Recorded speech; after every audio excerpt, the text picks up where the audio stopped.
నేను మీ ఆస్ట్రోరిత్విక్.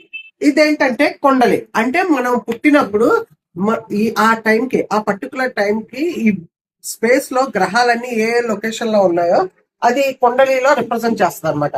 ఈ కుండలిలో మొత్తం 12 హౌసెస్ ఉంటాయి, ఇంకా 12 ప్లానెట్స్ ఉంటాయి అనమాట. మనం పుట్టిన ఆ టైం పీరియడ్ కి ఆ పొజిషన్స్ అన్ని ఇందులో రిప్రజెంట్ చేస్తాయి అనమాట. సో ఈ రోజు మనం సూర్య భగవానుడి గురించి మాట్లాడుకుందాం. సన్ ఏంటంటే గ్రహంకి రాజా, అన్ని ప్లానెట్స్ కి కింగ్ అనమాట.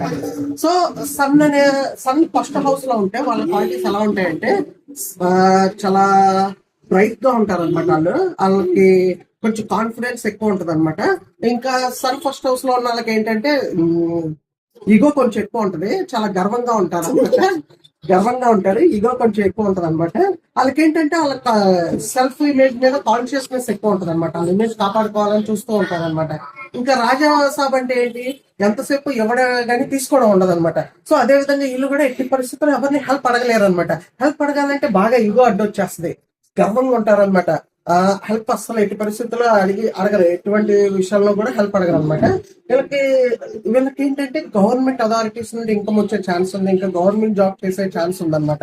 సన్ ఫస్ట్ హౌస్ లో ఉన్న వాళ్ళకి ఇదనమాట క్వాలిటీస్. ఇంకా ఫ్యూచర్ లో కూడా మనం డిఫరెంట్ హౌసెస్ లో డిఫరెంట్ ప్లానెట్స్ ఉంటే క్వాలిటీస్ ఎలా ఉంటాయో తెలుసుకుందాం. Please subscribe to my channel ఆస్ట్రోరిత్విక్ and Instagram, Facebook and YouTube.